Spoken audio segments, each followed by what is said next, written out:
Tarleton State was picked 5th, and so we'll hear from head coach Cary Fowler. Coach Fowler's entering his 3rd year with the Texans, and they closed out the year on a strong note last year with the 5-game winning streak. Coach Fowler. Thanks, Stan. I told our kids before we left, I said it's been a long time since we've got beat. So that 5-game winning streak was really special. Was really special for us, and I'm really excited about where we are. You know, we're in year 3 right now, and at some point, you know, you got to figure out what point are you not going to have to say that we're young. We are a very young football team, but on the flip side of that, the youthfulness of our team makes it a strength. A lot of those guys for many years now have played for us, and you know, that's a major strength. When we report to camp, 70 of our kids, of the 100 that report to camp for us, will be sophomore status or less.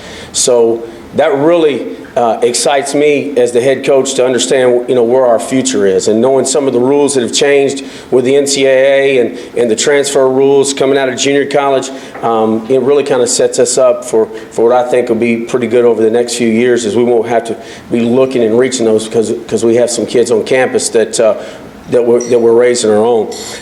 You know, I feel like we got some strengths of our football team. I put them through probably one of the most brutal off seasons that as a coach that I've been through. I know on their end it was probably even more brutal.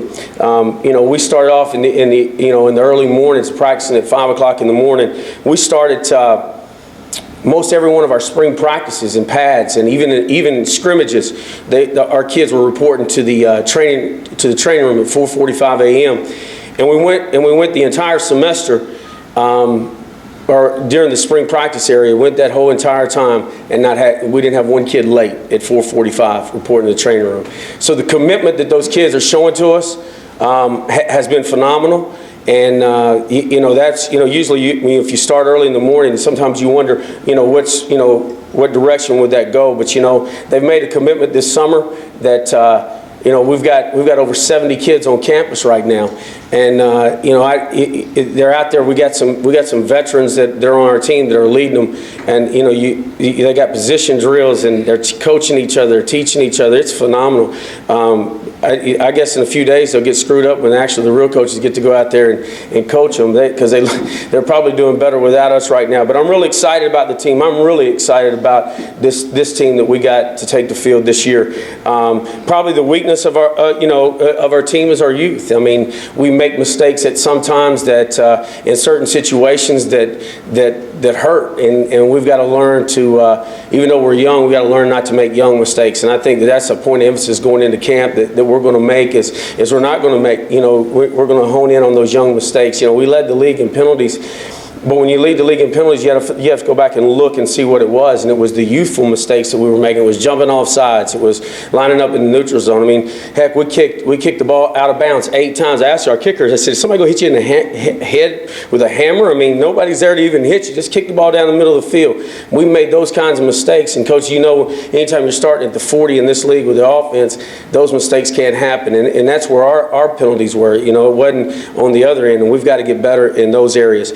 Defensively, we returned 9 starters. You know, we lost Logan Johnson, who was a great player, a pass rusher for us. And but you know, most everybody is coming back. You know, up front, we returned. You know, we got 4 defensive tackles that I really like. Brian Ford, who's been a great player for us. Chase Bowers. We got a Samoan kid in named Ronnie Famoa that is a tremendous football player. Went all spring with us. And you know, Juan Gonzalez, who was a freshman, has really come on. I really like that. I like Rufus Johnson at defensive end, and we probably have, it's probably our deepest position is defensive end. You know, I really like defensively where we're at. And there's not a lot of seniors up there. You know, I think there's 3 seniors, but we probably have 15 kids that could travel with us on the defensive line, and that's exciting. Linebackers, we return everybody at the linebacker position with Marquise Wiley coming back as an All-American. and then Matt Nickey, who's been a player in this league for a long time. And some of those guys that are veterans are going to have a hard time starting because we had a kid come on named Mark Martinez out of Waco Midway that beat all those kids out in spring. So I'm really, that makes it, when you got a guy that's been up for all conference and they're fighting for positions on your defense, that's something that's exciting for us. At defensive back, every one of them come back. Deshaun Phillips is an All-American corner, and Blair Johnson, who's been with us for 5 years, and probably the best defensive player we have on our team is Des Jackson, transferred from the University of Oklahoma, and having him back, that helps because he's probably the smartest player that I've ever been around, and having Des out there will be good. Offensively, wide receiver returned 3,800 yards and 20 touchdowns over their career. So we've got a lot of guys that will come back offensively in the receiving corps, and we just got to find somebody to get it to them. We got 2 kids that'll run 10-5 out there at wide receiver, and we got Jaquin Fry back that our first year caught over for 700 yards.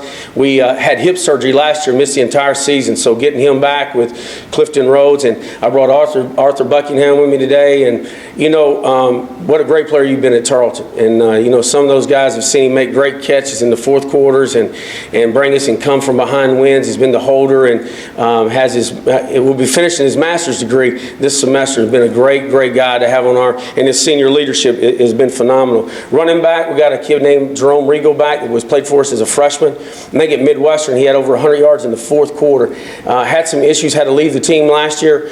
Go back and take care of his family, and that was really, we really missed him, but he got things going on with it, helping his mom and that situation back home. Having him back, we got 4 backs that we had a kid named Savion Washington, we redshirted, and Von Smith, and we signed a kid named Josh Reed. So we got 4 backs that I think can help us, and Jerome probably being the leader of those guys right now. Offensive line, a year ago I stood up here and there was 15 total starts between of them. This year there's 42. So up front we got some guys that were some freshmen. I brought Adrian Campbell with us, and Adrian graduated in December and went part-time in the spring, but getting him back and as an all-conference player and a great big man like him, it's good to have him out there and his leadership. But we got a lot of young kids offensively. I don't really know who the quarterback's going to be. Right now it's Aaron Dull. Aaron's been with us now for 3 years. He's taken every snap for us in spring football practice. Aaron's a 6'2", 220-pound kid that can run 4.4. He hadn't taken a lot of snaps. He's got hurt against Northeast Louisiana a couple years ago, but we've got 2 young dandies now. One of them will be playing tonight in the All-Star game for the North team. We got 2 young dandies that I really like that can bring a lot for us. And the big thing we've got to do is we got to get better in the kicking game. We lost several games missing field goals at the end of the year, so we've got to get better in that. But all in all, heck, we all got a hard schedule. We're playing the teams out of the South. We're playing each other. It's not going to get any easier, but it prepares us for the national championship. Whoever's going to come out of this league should have a great shot at winning it. But I really like my football team to try to come out of it.